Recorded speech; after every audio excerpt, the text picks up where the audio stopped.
Dear students, बहुत बहुत स्वागत है आप सभी का ध्रुव स्कूल में। आज के इस वीडियो में हम Navodaya Vidyalaya class 9th maths के 5 मोस्ट इंपॉर्टेंट क्वेश्चन सॉल्व करने वाले, जो लगातार आपके एग्जाम में पूछे जा रहे हैं। बिल्कुल उसी तरीके के क्वेश्चंस होंगे ताकि उस तरीके के क्वेश्चंस के आपके कॉन्सेप्ट क्लियर हो जाए और एग्जाम में अगर ऐसे क्वेश्चन पूछे जाए तो बिल्कुल आप रेडी रहे। और आप सभी को पता है आप सभी का एग्जाम 7 फरवरी 2026 को होने वाला है। मतलब जो इस बार बच्चे तैयारी कर रहे हैं उनका एग्जाम की बात हो रही है, तो उनके लिए जरूरी है प्रैक्टिस करना। जैसे जैसे जो इंपॉर्टेंट क्वेश्चन है उनकी प्रैक्टिस करना। तो मैथ से रिलेटेड, साइंस से रिलेटेड, हिंदी इंग्लिश सब सब्जेक्ट से रिलेटेड हम मोस्ट इंपॉर्टेंट 5-10 क्वेश्चंस लगातार लेकर आते रहेंगे और बहुत ही कम समय में हम बहुत सारा कॉन्सेप्ट सीख जाएंगे और आपको आइडिया भी लग जाएगा किस तरीके के क्वेश्चंस एग्जाम में पूछे जाते हैं। तो आपको करना क्या है, अपने दोस्तों भाई बंधुओं के साथ ये वीडियो जरूर से जरूर शेयर करना है ताकि उनको भी आइडिया लग सके कि किस तरीके के क्वेश्चंस एग्जाम में लगातार पूछे जा रहे हैं, है ना। चलो फिर स्टार्ट करते हैं बेटा।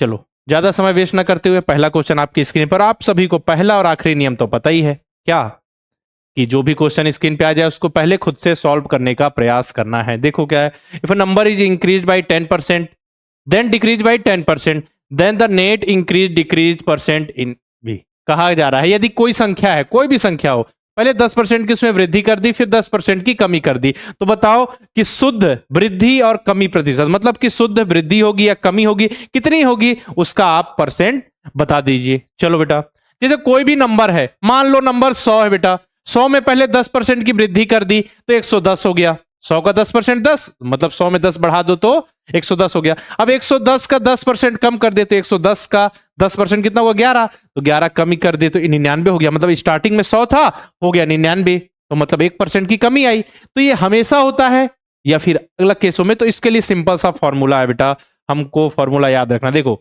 अगर पहले जैसे सेम परसेंट है ना, 10% की वृद्धि जितने बढ़ाया गया, जितना इंक्रीज किया गया, जितना परसेंट उतना ही डिक्रीज किया गया है।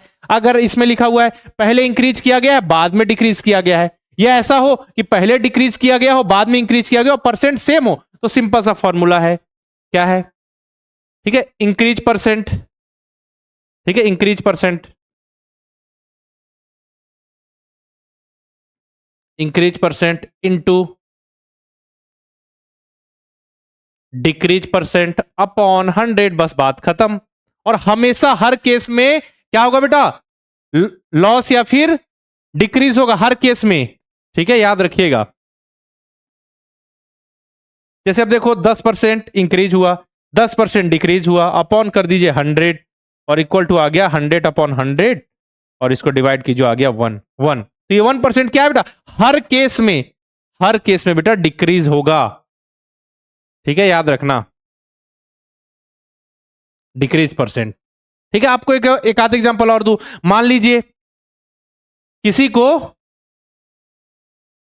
मान के चलिए बिजनेस की बात हो रही, किसी को पहले, मतलब किसी की सैलरी की बात कर लेते, चलो किसी की सैलरी पहले 20% घटाई गई। क्वेश्चन है आपके लिए, किसी की सैलरी पहले 20% कम की गई, फिर उसकी सैलरी 20% बढ़ा दी गई, तो नेट उसकी जो सैलरी है उसमें कितना परसेंट का डिक्रीज हुआ, मतलब इंक्रीमेंट हुआ या डिक्रीमेंट हुआ? तो हमेशा डिक्रीमेंट ही आएगा, हमेशा कमी आएगी, हमेशा डिक्रीज होगा। परसेंट कैसे निकालना है, 20% पहले कमी आई, 20% फिर बढ़ गई, पहले डिक्रीज फिर इंक्रीज, तो 20 इंटू 20 अपॉन 100, तो बस तो आ जाएगा 20 इंटू 20 400 अपॉन 100, 4 आ गया। 4% की कमी आई उसके सैलरी में।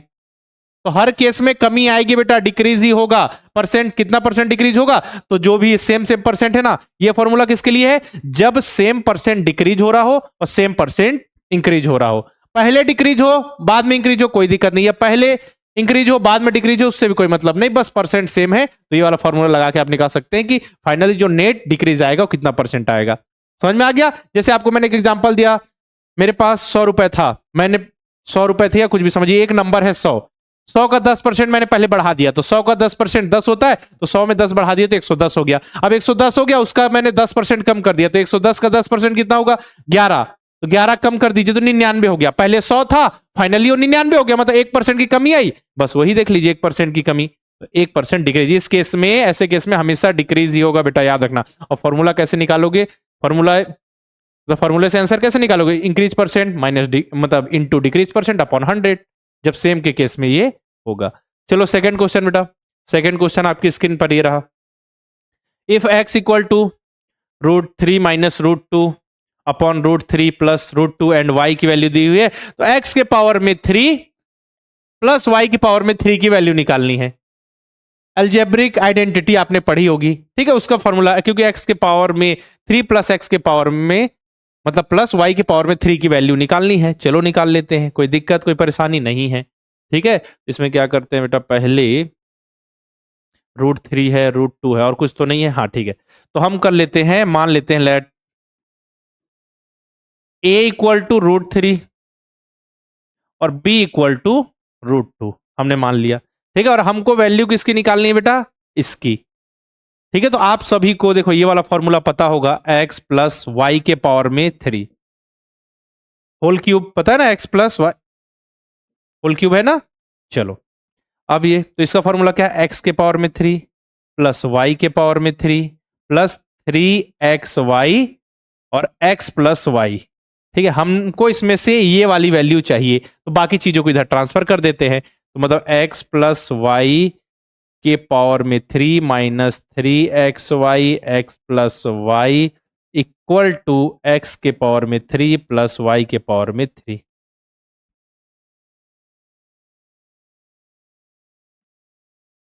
समझ में आ गया। ठीक है, इसकी वैल्यू निकालनी है, मतलब हमको ये फाइंड करना होगा। तो ये फाइंड कैसे होगा, x की वैल्यू ये है, y की वैल्यू ये है, और इतना लंबा चौड़ा हम सॉल्व करें तो दिक्कत होगी। इसीलिए हमने क्या किया कि √3 को a मान लिया और √2 को b मान लिया, क्योंकि देखिए √3 और √2 ही इसमें यूज्ड है। ठीक है ना। चलो इसमें देखो हमको x प्लस वाई की वैल्यू चाहिए, मतलब x प्लस वाई करना पड़ेगा एक बार, और फिर हमको क्या चाहिए, हमको चाहिए x इंटू वाई की भी वैल्यू चाहिए। चलो पहले हम x इंटू वाई की वैल्यू निकाल लें, x into y, x into y equal to क्या होगा बेटा, x की वैल्यू ये है, y की वैल्यू ये है। सिंपल सा देखिए, x इंटू वाई करेंगे तो देखो नीचे प्लस में है, ऊपर प्लस में कट जाएगा, ऊपर माइनस नीचे माइनस कट जाएगा। सिंपल सा देखो ना इसको, चलो मैं आपको करके दिखा देता हूं, a minus b plus a plus b into y की वैल्यू क्या है, a प्लस बी और a माइनस बी। क्यों मैंने रूट की जगह √3 की जगह a लिख दिया, √2 की जगह b लिख दिया, प्लस प्लस कट गया, माइनस माइनस कट गया, इक्वल टू आ गया 1 आ गया। ठीक है, x इंटू वाई की वैल्यू आ गई बेटा 1। अब x प्लस वाई की भी वैल्यू चाहिए, क्यों, क्योंकि यहां है तभी तो आएगी ना, x के पावर में 3 प्लस वाई की पावर में 3 की वैल्यू। चलो अब निकालते हैं बेटा x प्लस वाई की वैल्यू, x प्लस वाई। ठीक है, तो x प्लस वाई की वैल्यू कैसे निकलेगी बेटा, x की वैल्यू कितनी है, √3 माइनस √2, मतलब कि a माइनस बी, फिर नीचे a प्लस बी। वाई की वैल्यू क्या है, ऊपर है a प्लस बी, नीचे a माइनस बी, मतलब √3 को मैंने a मान लिया है और √2 को b मान लिया। चलो अब इसको सॉल्व करो बेटा, इसको जब हम सॉल्व करेंगे तो क्या आएगा, एलसीएम a प्लस बी, आप आराम से कर लोगे, बहुत ही बेसिक सा क्वेश्चन है, a माइनस बी, ऐसे क्वेश्चन आते हैं।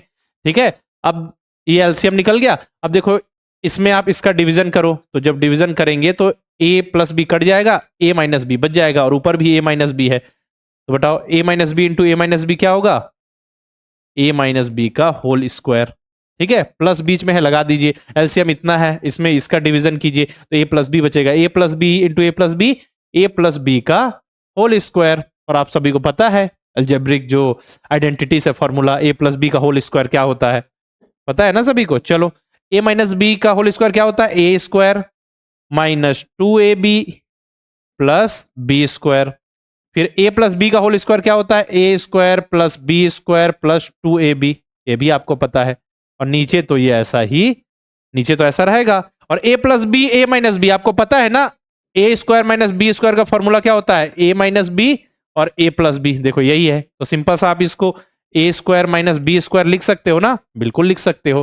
ठीक है, अब देखो 2ab यहाँ माइनस में है, यहाँ प्लस में है, तो इसको कट कर दो, यहाँ पे a square b square b square, तो मतलब दो बार है, तो सिंपल सा 2a square plus 2b square upon a square minus B square आप कर सकते हो बिल्कुल। यहां से आप क्या करो, 2 को कॉमन ले लो, तो a square plus B square और अपॉन में कर दीजिए a square minus B square. ठीक है, अब a और b की जो वैल्यू स्टार्टिंग में ली थी उसको यहां पे पुट कर दीजिए। देखो तो 2 इंटू ए का स्क्वायर मतलब √3 का स्क्वायर प्लस बी का स्क्वायर मतलब √2 का स्क्वायर। ठीक है, नीचे √3 का स्क्वायर माइनस √2 का स्क्वायर, इसको सॉल्व करो अब।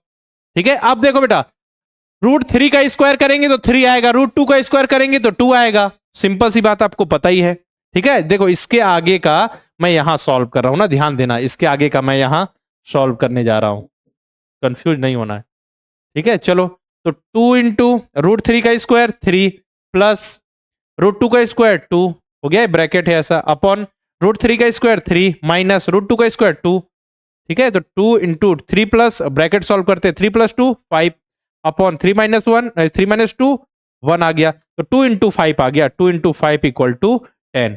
मतलब कि क्या है बेटा, x प्लस वाई की वैल्यू आ गई, x प्लस वाई की वैल्यू आ गई 10, और x इंटू वाई की वैल्यू कितनी आ गई थी, x इंटू वाई, x गुणित y की वैल्यू 1 और x प्लस वाई की वैल्यू 10।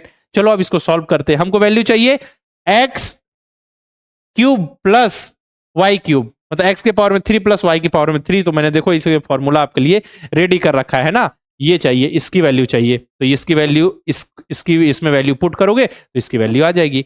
चलो सॉल्व करते हैं फिर।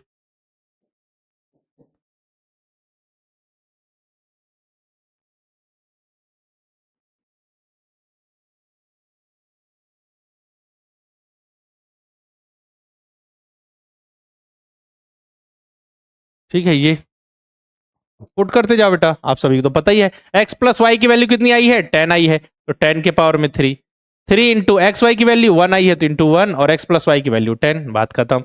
अब बताओ 10 के पावर में 3 मतलब 10 इंटू 10 इंटू 10, 10 इंटू 10 करने पे 100, 100 इंटू 10 करने पे 1000, यहाँ पे 1000 आ गया बेटा, माइनस 3 इंटू 1 1, मतलब 3 इंटू 1 3, 3 इंटू 10 30, 30 आ गया, तो आंसर आ गया बेटा 970। है क्या अपने ऑप्शन में, X cube plus Y cube equal to 970, इसकी वैल्यू निकालनी थी। अब देखते हैं 970 है या नहीं, है 970 है, ऑप्शन नंबर डी। समझ में आ रहा है, ऐसे क्वेश्चन भी एग्जाम में आपके पूछे जाएंगे, रेडी रहना, सॉल्यूशन बड़ा है। देखो ये तो आपको मैंने कॉन्सेप्ट पहले ही वाला बता दिया, इसमें हर केस में बेटा अगर ऐसा बोल दिया जाए कि किसी की जो मजदूरी है पहले 50% बढ़ गई फिर 50% घट गई, तो उस फाइनल नेट कुल मिला के उसकी जो मजदूरी कितने परसेंट घटी या बढ़ी, तो सिंपल सा घटेगी। जब सेम परसेंट बढ़ रहा है सेम परसेंट घट रहा है तो हमेशा घटेगा, डिक्रीज ही होगा। अगर पहले पहले बढ़ गई फिर घट गई, या पहले घट गई फिर बढ़ गई और सेम परसेंट है तो हमेशा डिक्रीज होगा, याद रखना बेटा। ठीक है, फॉर्मूला क्या है, 50% तो 50 गुणित 50 अपॉन 100। तो ये आपको ध्यान रखना है ना कि कैसे यहां पे मल्टीप्लिकेशन करना, बाकी सिंपल सा फॉर्मूला तो आपको पता ही है। चलो, the sum of the additive inverse and multiplicative inverse of 5 is, 5 के योज्य क्या है, 5 के योज्य प्रतिलोम और गुणात्मक प्रतिलोम का योग है। प्रतिलोम होता क्या बेटा, ठीक है, एडिटिव इनवर्स और मल्टीप्लिकेटिव इनवर्स की बात हो रही है। क्या हो रही है, एडिटिव, ठीक है, additive inverse and multiplicative inverse की बात हो रही है। चलो जल्दी से बता दो, तो सिंपल सा इतना ही समझ लो आप कि 5 का एडिटिव इनवर्स मतलब कि 5 में कौन सा नंबर जोड़े कि 0 आ जाए। हमको पहुंचना क्या है, योज्य तत्समक तक। समझ में आ रहा है, योज्य तत्समक कितना होता है, 0 मतलब, और योज्य प्रतिलोम मतलब ऐसा नंबर जिसको ऐड करने पे 0 आ जाए।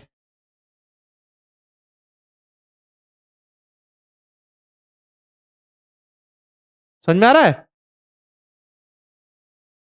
एडिटिव आइडेंटिटी और मल्टीप्लिकेटिव आइडेंटिटी तक हमको पहुंचना है। तो सिंपल सा 5 का योज्य प्रतिलोम क्या होगा, मतलब 5 में कितना ऐड करें कि 0 आ जाए, तो 5 में -5 ऐड करेंगे तो 0 आ जाएगा। देखो 5 में कितना ऐड करें, तो 5 में ये -5, ठीक है, तो 0 आ जाए, तो ये क्या है बेटा,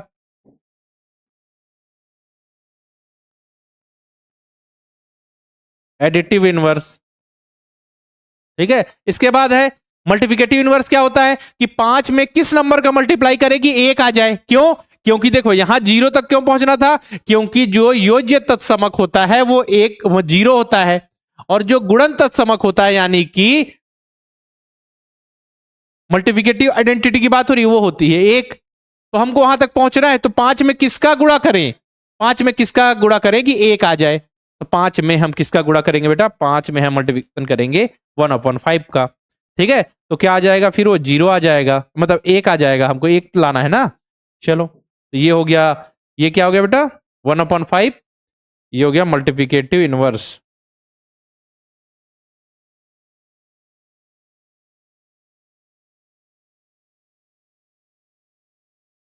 गुणन प्रतिलोम। ठीक है, अब इनका योग करना है हमको, मतलब 5 का जो एडिटिव आपका इनवर्स है, 5 का एडिटिव इनवर्स -5, और 5 का जो मल्टीप्लिकेटिव इनवर्स है उसका सम बताना है हमको। चलो अब उसके लिए अलग से सॉल्यूशन करते हैं। ठीक है, मतलब ये होगा कि 5 का जो एडिटिव इनवर्स है वो है -5, और जो 5 का मल्टीप्लिकेटिव इनवर्स है वो है 1/5, तो दोनों का सम करना, योग पूछा है। चलो अब इसको सॉल्व करो, जो आएगा वो आंसर होगा। ठीक है, यहाँ कुछ नहीं, मतलब 1 है, आपको पता है। ठीक है, तो यहाँ 5 एलसीएम आ गया, और यहाँ 5 डिवाइडेड बाई 1 करेंगे तो 5 आएगा, 5 इंटू 5 25, ये माइनस लगा हुआ है, प्लस यहाँ 5 का 5 से डिवीजन करेंगे 1 आएगा, 1 इंटू 1 1 आ गया, -24 + 1, मतलब कि उधारी है 25 रुपए, 1 रुपए दे दिए। -25 प्लस में है ना, माइनस में, और +1 में है, तो माइनस वाला देखो बड़ा है, 1 रुपए, मतलब 25 रुपए उधारी थी दुकान में, 1 रुपए दे दिए, कितने बचे 24, तो -24 रुपए अभी भी उधारी है अपॉन 5, तो -24/5 आंसर आएगा, -24/5 है क्या। हाँ जी, ऑप्शन नंबर ए। क्लियर है, जल्दी से बताओ बेटा, चलो नोट कर लो जल्दी से।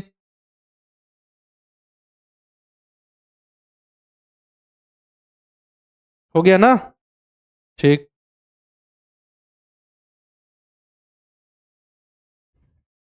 सिंपल सा हमने क्या किया, बस उतना ध्यान रखो बेटा, इतना ज्यादा हमको नहीं सोचना, सिंपल सा समझो। आपको यह पता होना चाहिए कि एडिटिव आइडेंटिटी मतलब योज्य तत्समक क्या होता है, 0 होता है, और मल्टीप्लिकेटिव आइडेंटिटी मतलब जो गुणात्मक जो तत्समक होता है वो 1 होता है, और प्रतिलोम क्या होता है बेटा, हमको उस तक पहुंचने के लिए, जैसे आपको हमको योज्य प्रतिलोम निकालना है, तो योज्य प्रतिलोम क्या होगा कि जैसे ये 5 का योज्य प्रतिलोम, तो 5 में कितना जोड़े कि हमको एडिटिव आइडेंटिटी मतलब योज्य तत्समक मिल जाए, तो 5 में हमने -5 जोड़ा, तो ये गुणात्मक क्या हो गया, ये योज्य प्रतिलोम हो गया। उसी प्रकार गुणात्मक आइडेंटिटी होती है 1, ठीक है, तो 5 में हम कितने का गुणा करेंगे कि हमको 1 मिले, तो 5 में हम 1/5 का मल्टीप्लिकेशन करेंगे कि हमको 1 मिले, जो 1/5 ही है, यही क्या है, प्रतिलोम, गुणात्मक प्रतिलोम, यानी कि एडिटिव मतलब मल्टीप्लिकेटिव इनवर्स। तो इसमें कंफ्यूज नहीं होना है बेटा, एडिटिव आइडेंटिटी क्या है या मल्टीप्लिकेटिव आइडेंटिटी क्या है, तो सिंपल से याद रखो, एडिटिव आइडेंटिटी 0, ठीक है, और मल्टीप्लिकेटिव आइडेंटिटी 1, और प्रतिलोम क्या होता है, एडिटिव इनवर्स, यानी कि योज्य प्रतिलोम क्या होता है, मतलब 0 प्राप्त करने के लिए हमको क्या जोड़ना होगा, बात खत्म। ठीक है, और मल्टीप्लिकेटिव इनवर्स, इससे पहले मैंने क्या बताया आपको, योज्य प्रतिलोम यानी कि एडिटिव इनवर्स क्या है कि 0 तक पहुंचने के लिए, मतलब एडिटिव आइडेंटिटी प्राप्त करने के लिए हमको क्या जोड़ना होगा, वही एडिटिव इनवर्स है। मल्टीप्लिकेटिव इनवर्स क्या है, मल्टीप्लिकेटिव पहले हमको आइडेंटिटी पता चल गई 1 है, अब 1 लाने के लिए हमको किस नंबर का मल्टीप्लिकेशन करना पड़ेगा, यही मल्टीप्लिकेटिव मतलब इनवर्स है, मतलब कि गुणात्मक प्रतिलोम है, बात खत्म। चलो नेक्स्ट क्वेश्चन, ज्योमेट्रिक क्वेश्चन आ गया।